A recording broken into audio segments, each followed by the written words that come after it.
The day. Everything changed.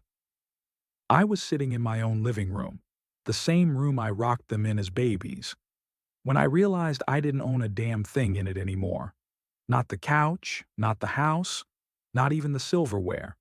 My name had been wiped from the deed. My accounts were frozen, and my children, my blood, were the ones who did it. I gave them life. They gave me betrayal.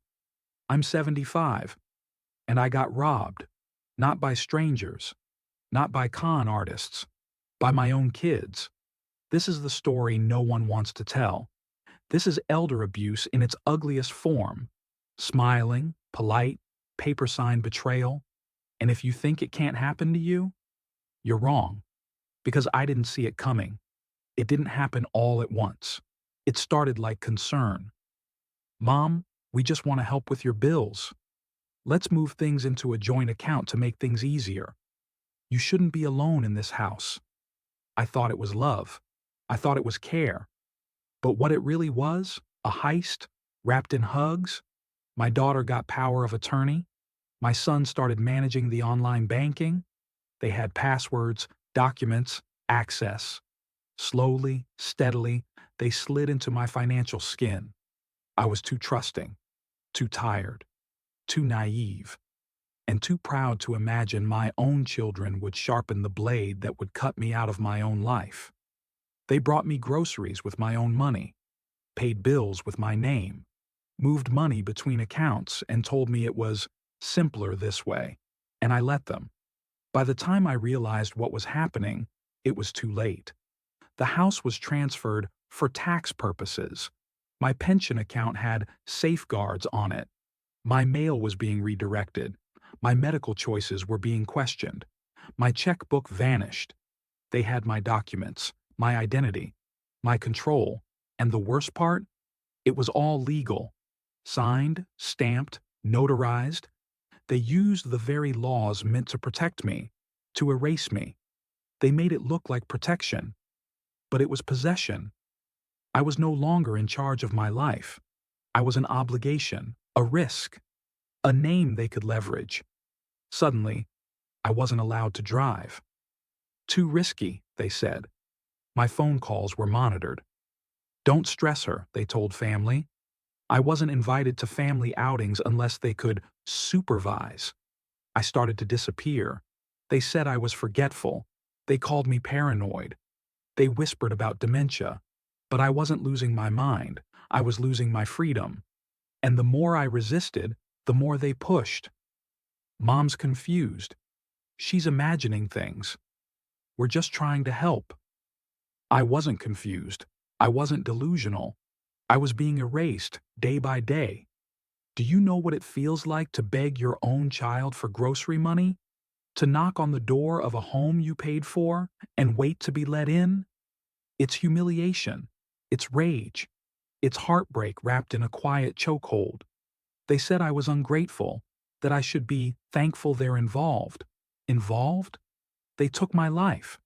And they're eating dinner on my dishes, on my table, in my house, while I sit like a guest. I used to host Sunday dinners.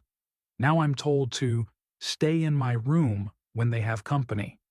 I've gone from matriarch to an old woman with no voice, no rights, no place. I tried to fight. I called a lawyer. He told me power of attorney is hard to revoke, that the transfers looked voluntary, that unless I could prove coercion, there was little to be done. No one helped. Not Adult Protective Services. Not the banks.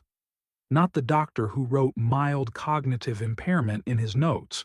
They all sided with the paperwork. To them, I wasn't a person. I was a file, a form, a burden to be processed.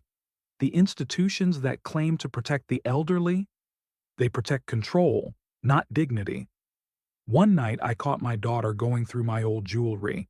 She said she was organizing it for safety. I screamed. I lost it. I told her to get out. She called me unstable, called my son. Next thing I knew, they were talking about memory care. I was seconds away from being locked away in a place that smelled like bleach and forgotten birthdays. It wasn't concern. It was containment. They wanted me compliant, not safe, controlled, not cared for. I made copies of everything. I hid them in places they wouldn't look. I reached out to an elder law attorney 3 towns over. I told him everything. He believed me. He helped me file a petition. He helped me revoke the power of attorney. He helped me freeze the transfer of assets. It wasn't easy. It wasn't fast. But I got out. I moved in with a friend. I got my own lawyer, my own doctor. I rebuilt from nothing at 75. And let me tell you, starting over at 75 is not empowering. It's terrifying.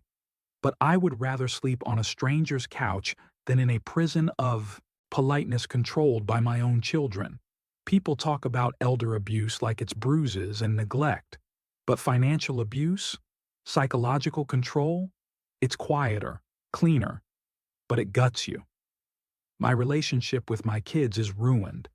I see them in courtrooms now, in emails from lawyers, not in my living room. I lost trust. I lost time. I lost everything I thought family was. And the world? It doesn't rally around you when your abuse wears a smile and carries a briefcase. It ignores you. Never hand over power of attorney without a lawyer. Never add anyone to your bank account. Never sign a deed unless you understand every word. Hide copies. Ask questions. Talk to neutral parties. Stay sharp. And if anyone tells you you're overreacting, you're probably getting too close to the truth. Talk about money. Write down your wishes. Make your own copies. Save digital backups. Question convenience. Because abuse doesn't always start with a slap. Sometimes it starts with a smile. They thought I'd fade, that I'd give up, but I didn't. They took everything, but they didn't take me. And if you're over 70, over 60, or caring for someone who is, read this again. Because betrayal doesn't always wear a mask. Sometimes it calls you mom. And when it knocks at your door, it doesn't break in. It uses your spare key. Don't wait for that day. Secure your life. Protect your power. And if someone tries to take it, let your story be the fire they didn't see coming.